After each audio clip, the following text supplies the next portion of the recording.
I was a dropper myself, so I kind of have a first-hand experience to what all goes around when you take a drop year. My name is Abdul Samad Khan and I recently got selected for IPM at IIM Indore.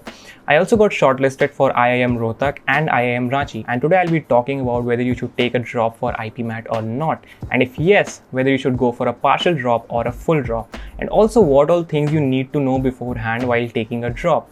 I've taken a little bit of idea for this from Aman Dattarwal's JEE drop video, and I've tried to make this video relevant only for IPMAT. So without any further ado, let's get into the video. So the most important thing before deciding whether to go for a drop year or not is to first analyze what went wrong in your very first attempt.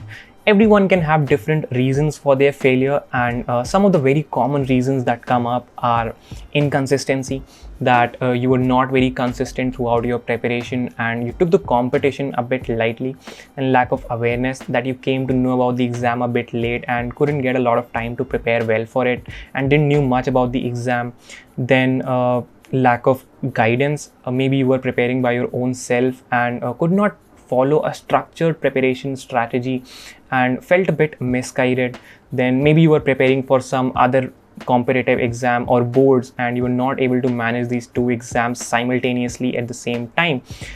Then family issues, health issues, and then comes distractions like social media, friends, relationships, etc, etc, etc. So now you need to ask yourself, if you take a drop for the same exam, will you be able to rectify all the mistakes that you did in your very first attempt or not? As simple as that. And you need to be very honest while answering this question. You can lie to anyone in the world, but never ever lie to your own self. And if the answer is yes, that I will be able to manage other things with IPMAT, I will be consistent this time, I will be able to avoid any kind of distraction that comes in my way, then and only then you should go for a drop year. So now comes the decision if you should go for a partial drop or a full drop. So I myself was a full dropper, but to be very honest, I won't recommend you to go for a full drop. In ideal conditions, you should go for a partial drop, as it will end up saving you 1 year of time if you're not able to make it in your second attempt too. So I was in touch with a lot of people during my preparation stage, and unfortunately, a lot of droppers were not able to make it in their second attempt too, because the competition is so high. So you will want to avoid that. And how would you avoid that? By joining a college. Some good colleges that I would recommend would be Delhi University, Mumbai University, or any other good college that adds some worth to you and is affordable too. A local college will be fine too. So now people ask, if I have Christ, NMIMS, Symbiosis as a college, should I join that as a backup? So my answer would be yes, you should join that college as a backup, if and only if your finances allow. Because if you're not able to make it in your second attempt, you can continue your studies in those respective colleges, as they also make a very good alternative option.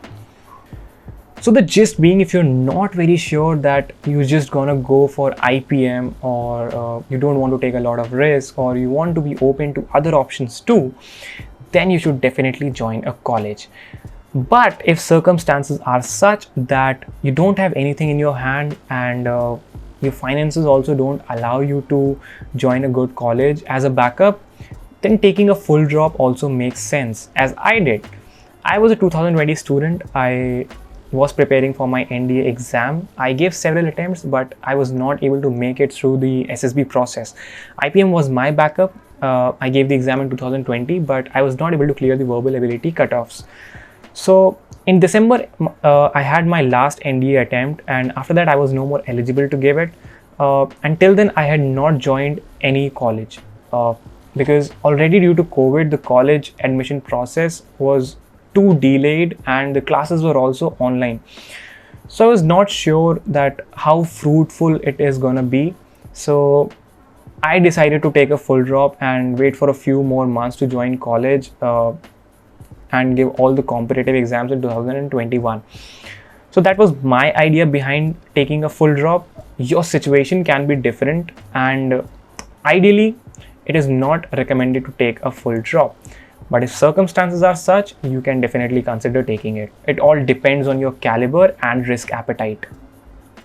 So if till this part of the video you've already made a decision that you're going to take a drop year, I have a lot of points to mention from my own experience that I believe will help you in your drop year too.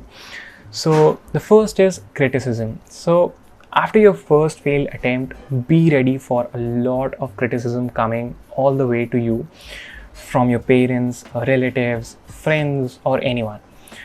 So you need to be mentally strong enough to face all the criticism that comes along. Second is pressure. There will be a lot of pressure coming all the way in your drop year.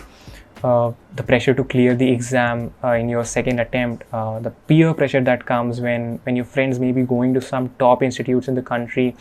They may be having fun, they enjoying their life, partying, going out, and you're still in your house preparing for your competitive exam. So you need to manage that pressure too. Again, you need to be mentally very strong. Third is time management. So as compared to a 12th student, you are a dropper now and you have a lot more time throughout the day. So you need to utilize that time as much as you can and try to limit or avoid everything that wastes your time, such as social media. Fourth is stress. You need not take a lot of bad stress. Good stress is helpful. It makes you more competitive, it makes you more consistent, but you need not take that bad stress. Although the drop year is very stressful, but you need to be calm throughout your preparation.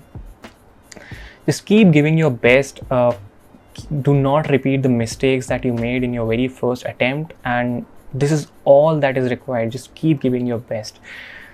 Fifth point, and a very important point, is whether you should go for a coaching. So I would say it is definitely not a prerequisite to go for a coaching, but a coaching gives you a structured process of learning. It gives you a dedicated IPM material plus mentorship. A good mentor is very important to guide you throughout your preparation. So if you can afford, you should definitely go for a coaching. And in case you decide to go for a coaching, AceIPM has a wonderful course available. You can anytime check it out on our website aceipm.com. Regardless, even if you don't go for the coaching, full support from our end. We are always there to help you out in your preparation as much as we can. I hope you make it to IIM Indore next year and we get to interact with each other in the campus. Thank you. With that being said, I conclude the video. Stay safe and goodbye.